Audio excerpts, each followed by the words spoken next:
Muy buenos días tengan todos ustedes. Seguimos en nuestras clases online. Espero que estén bien. Espero que sigamos aquí cultivándonos. Ya saben, si ustedes tienen alguna pregunta, duda o comentario, nos los pueden o me la pueden mandar y entonces podríamos hacer un video en las cuales las dudas que tengamos en base a lo que hemos visto, ¿verdad? Espero que hasta ahorita no haya ninguna duda, pero si hay, no duden en que pues vamos a a resolverla, ¿verdad? Bien, ya habíamos terminado con nuestro tema que viene siendo lo que es, pasamos de hoja, que es todo lo que es el impacto social y político de los medios de comunicación. Ahora vamos a ver algo un poco más interesante, de lo cual viene siendo el proceso de construcción de la alternancia política, ¿verdad? Esto es algo muy interesante ya que hemos visto lo del maximato y vimos que inclusive en base a estos partidos políticos pues han existido demasiados periodos en los cuales solamente un partido político ha gobernado, ¿verdad? Pero sin embargo, pues empieza a haber ya como que una alternancia en la nueva era, ¿no? Que le llaman la era moderna, ¿no? Vamos a empezar a verlo un poquito más en el que dice el proceso de construcción de la alternancia política. Bien, ya vimos que las elecciones de 1988 fueron un hito, o sea, un acontecimiento importante, algo trascendente que pasó, ¿no? El hartazgo social que vivió reflejándose en las urnas y en el apoyo de la población en los candidatos de oposición al partido del régimen, el PRI. El resultado controversial dio como ganador al candidato de ese partido, Carlos Salinas de Gortari. Ya vimos inclusive toda una clase en la cual todavía estábamos en el salón cuando vimos todo lo que vienen siendo por qué ganó Carlos Salinas de Gortari y este fraude electoral que se dio, ¿verdad? Lo que provocó una serie de movilizaciones para exigir el respeto del voto emitido por la ciudadanía, que si bien no lograron la revocación de resultados, sí sentaron un precedente en la organización popular que sirvió para dar paso al proceso de democratización del país. Hay que tener en cuenta que después del sexenio de Carlos Salinas de Gortari, ahora sí se hace lo que se llamó en ese tiempo el IFE, que era el Instituto Federal Electoral, y que ahora lo conocemos como Instituto Nacional Electoral, que es el encargado, la institución encargada que hace las elecciones, ¿verdad? El recuento de votos para que al final de cuentas nosotros tengamos la seguridad de que sí se hizo una elección limpia, ¿verdad? Bien. Ante este panorama, el presidente electo Carlos Salinas de Gortari ideó un programa que se enfocara en atender y satisfacer las necesidades de la población más vulnerable del país. No sé si se acuerdan que ya habíamos platicado un poco de lo que viene siendo el programa Solidaridad, ¿verdad? Bien. El mismo sector que nutrió las bases populares de apoyo a la oposición de las elecciones anteriores, el PRONASOL, en ese tiempo llamado Programa Nacional de Solidaridad, lo que les había comentado, ¿se acuerdan? Más o menos, si me siguieron bien el hilo en esas clases de todo lo que viene siendo el sexenio de Carlos Salinas de Gortari, vamos a entender muy bien esto, ¿verdad? Bien, seguimos. Tenía como objetivo beneficiar a 17 millones de personas. También tenía como fin propaganda para el gobierno con el fin de contrarrestar el avance de la oposición y garantizar el triunfo del candidato oficial las próximas elecciones presidenciales. Lo que habíamos dicho, ¿no? Que como él ya no tenía, digamos que una situación legítima, pues entonces lo que se creó fue que esta persona, pues, eh, tuviera las bases para que siguieran votando por el partido, ¿no? Es más o menos lo que estábamos platicando. Bien. La creación del Instituto Federal Electoral, lo que les había comentado anteriormente, sirvió para darle seguridad al proceso de democratización y alternancia política en el país. La incorporación de un consejo de personas de la sociedad civil sin afiliaciones partidistas me permitió dar certeza y legitimidad a la institución, lo que habíamos comentado, ¿no? Que para que nosotros viéramos que todo esto era prácticamente verídico, ¿no? Que no había ya fraudes, ¿no? O que no hubo fraudes. La incorporación de su consejo de la incorporación en su consejo de personas de la sociedad civil, o sea que no había afiliaciones políticas ni nada por el estilo, es lo que quería yo remarcar aquí. Bien, bien, que para 1996 ya contaba con autonomía, pues en un principio era parte de la Secretaría de Gobernación. Así los procesos electorales fueron abriéndose cada vez más a la transparencia y las irregularidades, se redujeron. En este contexto, en 1997, el Distrito Federal organizó por primera vez en su historia elecciones para jefe de gobierno que antes estaba a cargo del presidente de la República. Antes lo hacía gobernación, ahora lo hace la institución, ¿verdad? El ganador fue Cuauhtémoc Cárdenas. No sé si se acuerdan que ya habíamos platicado de Cuauhtémoc Cárdenas, el que estuvo con él, con el que era el otro candidato de Carlos Salinas de Gortari. Bien. El PRI perdió la mayoría de la Cámara de Diputados. Si nos damos cuenta, cuando ya se creó esto, pues prácticamente ya no se tenía el control de cómo tenían que ser las elecciones y entonces aquí empieza a perder la mayoría de la Cámara de Diputados, ¿verdad?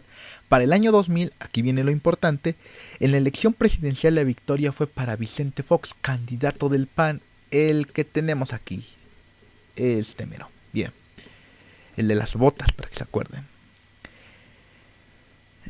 Así la alternancia política en México estaba consumada. Si se dan cuenta, ahora sí empieza a existir otro partido diferente al PRI que empieza a gobernar, ¿no? Que viene siendo más de lo mismo, pero ahí no nos podemos meter, ¿no?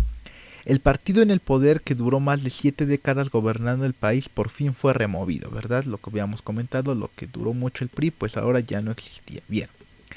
La contienda electoral de 2006 fue muy reñida, fue la más reñida de todas las que ha existido hasta el momento de nuestra, digamos, vida moderna de México, ¿verdad? ¿Por qué? Vamos a ver. Según datos del IFE, Felipe Calderón Hinojosa, no sé si se acuerdan de Felipe Calderón Hinojosa, espero que sí, candidato del PAN, fue ganador con el 36.38% de los votos, seguido de Andrés Manuel López Obrador con el 35.34%. Si nos damos cuenta, la diferencia es muy pequeña, o sea, fue ni de un punto más o menos, ¿no? Fue de menos. Esto provocó que la gente que apoyó al movimiento político que representaba a López Obrador se manifestara en contra de los resultados, alegando irregularidades en el proceso. Aún así, el triunfo de Felipe Calderón fue ratificado. Hay que tener en cuenta que cuando fue esto, se emitió el voto por voto, casilla por casilla, y entonces algunas casillas sí se pudieron abrir, y ahí fue cuando la la diferencia entre López Obrador y Calderón se hizo más pequeña, porque inclusive lo que habíamos comentado acá era que fue de menos de un voto y prácticamente pues era muy poca, ¿no? Yo creo, y algunos analistas políticos también lo han creído, que muchas personas, eh, ¿cómo podríamos decirlo?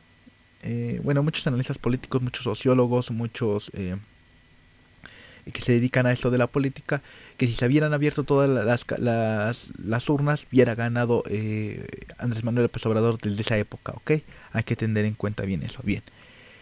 Aquí tenemos una tabla que dice que el voto ciudadano contra el voto de las encuestas, ¿no? Si nos damos cuenta, ¿se acuerdan cuando habíamos platicado sobre cómo los partidos políticos pagaban a los medios de comunicación? Pues más o menos aquí se va viendo, ¿no?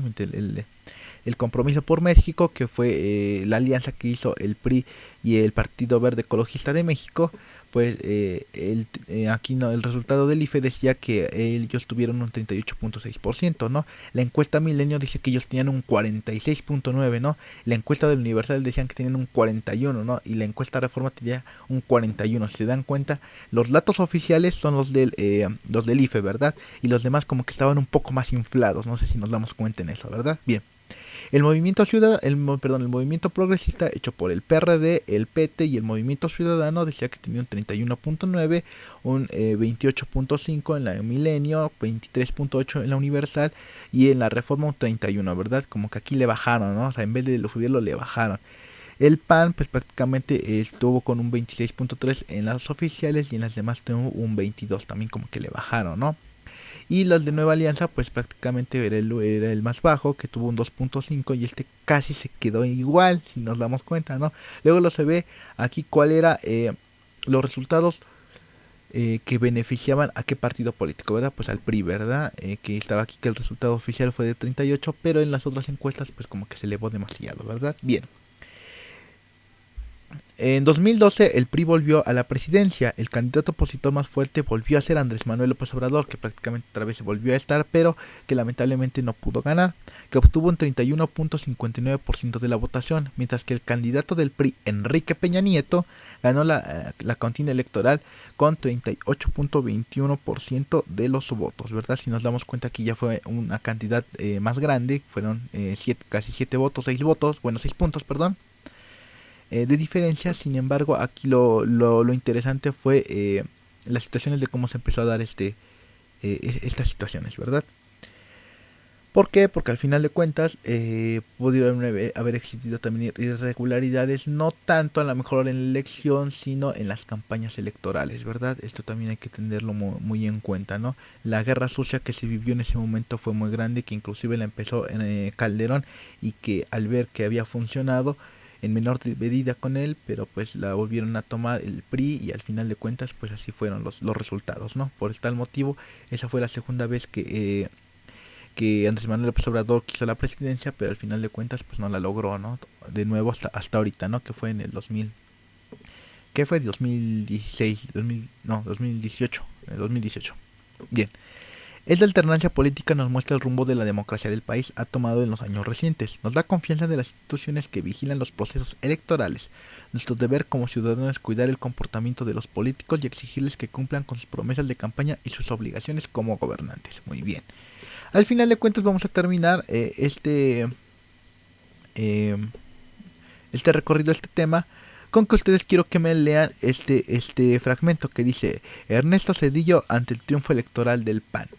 ¿Qué es esto? Ustedes podrán ver que al final de cuentas este fue el mensaje presidencial que se dio cuando ganó el PAN, cuando ganó Vicente Fox, ¿verdad? Hay que tener en cuenta aquí algo muy interesante, y es que cada vez que se hacen las elecciones electorales, se hace digamos que en toda la jornada, ¿no? Digamos, empieza a las 8 de la mañana, termina a las 6 de la tarde, se hace el conteo de votos y ahí ya se empieza a ver, ¿no? Y cada determinadas horas, algunos candidatos lo que dicen pues es que prácticamente ellos han perdido, ¿no? En este momento a lo mejor cuando fue ahorita en el último, en el 2010, ¿no? En el 2000 y tantos, cuando perdió, no sé, Meade, que estuvo por el PRI, pues él prácticamente dijo que había perdido y que las elecciones las iba ganando Andrés Manuel López Obrador, ¿no? Después lo que lo dijo fue Ricardo Anaya, que también dijo lo mismo, ¿no?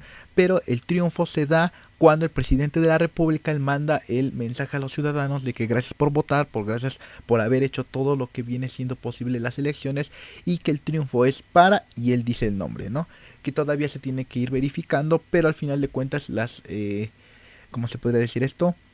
Los resultados preliminares los tiene tal candidato. En este caso fue Andrés Manuel López Obrador, ¿verdad? Este es un fragmento de lo que dijo Ernesto Zedillo ante las elecciones del PAN en el 2000, cuando ganó Vicente Fox, ¿verdad?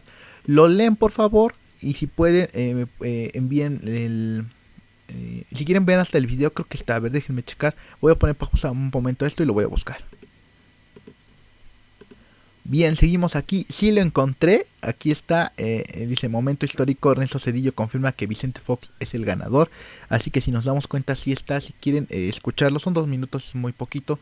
Para que más o menos vayan identificándose cómo se hizo o cómo se hacen estos informes para toda la ciudadanía de quién ha ganado las elecciones, ¿verdad? Bien. Vamos a seguir, prácticamente pues aquí está el fragmento por si lo quieren leer, página 204 de su libro por favor, y al último quiero que me hagan actívate y me lo mandan por favor. Las preguntas son demasiado sencillas. El autor del discurso y su cargo era, quién fue el que lo hizo, su afiliación política, de qué partido era Ernesto Zedillo, el tema del discurso cuál fue, la interacción del discurso es, y al final de cuentas pues esto me lo manda, ¿verdad? Por favor, es un tema muy interesante. Si tienen dudas ya saben que ustedes me pueden mandar un mensajito y pues por ahí las vamos nosotros resolviendo, ¿verdad?